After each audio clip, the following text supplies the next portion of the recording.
Hi, it's Morag from our Permaculture Life and the Permaculture Education Institute, and welcome into my garden for another Live at 5. So we've been talking a lot about different sorts of plants that you can get going really easily, even if you didn't have seeds or seedlings. I'd also been exploring quite a bit of things that you can eat the leaves off that maybe you didn't know about before. So whether they be tree crops or even some of the vegetables that we can grow, that we can eat of the leaves. Now today I wanted to talk about something a little bit different. And this is a plant that I've just recently reintroduced into my garden. I lost it with the droughts recently, and so I've just brought it back in. And this is cardamom. Now cardamom is a fascinating plant with an amazing history. This is actually probably considered to be one of the oldest and one of the originally most valuable spices. Now, I'm not talking about the little cardamom pods that you get from the true cardamom, the ones that have the white flowers with the pink tinge. You'll get seeds off that if you're in a warmer climate. They're the ones that go into chai and often you get in the baking section in the store. I'm actually talking about the leaf.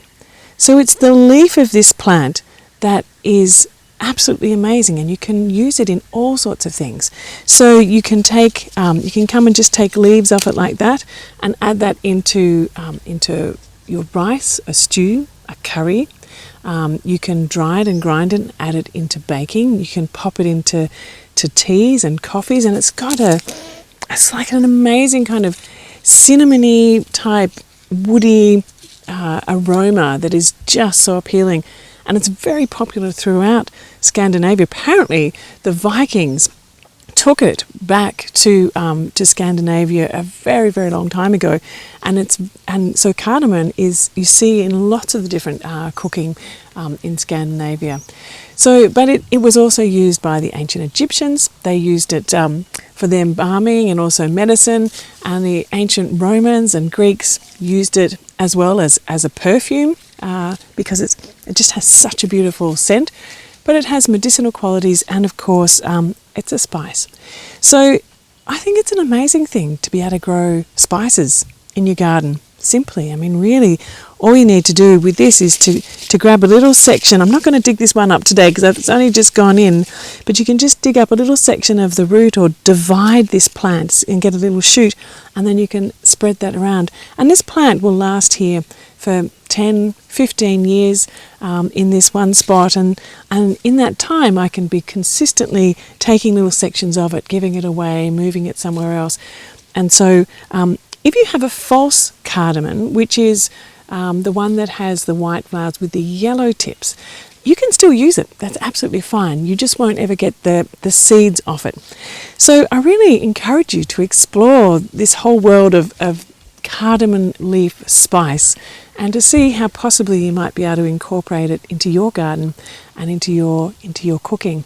And if you are someone who actually uses cardamom leaf in your cooking, it would be so fantastic if you could share some of your recipes and how you've grown up using this plant, because it's got such a long history. And like many of the plants that we talk about, it's not often one that you'll see in a recipe book or in a gardening book to suggest to grow cardamom for its leaves.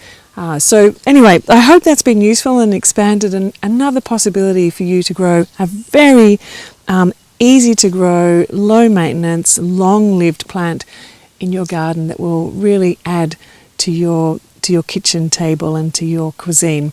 So thanks for joining me. As usual, I'm putting some links down below to some of the really useful ways that you can, and simple ways that you can get a permaculture garden happening. How to set up your gardens, your compost systems, your worm towers, things like that. And so that's in the Resilience Care Pack, and also a new 4-part permaculture series where I explain what is permaculture and how to weave it into your life and your livelihood too. And if you're really keen on finding out how to set up a garden like this and want a bit more mentoring and guidance, I also have a permaculture gardening course, an online course, so you might be interested in looking at that, and I'll put the link below. That's called The Incredible Edible Garden.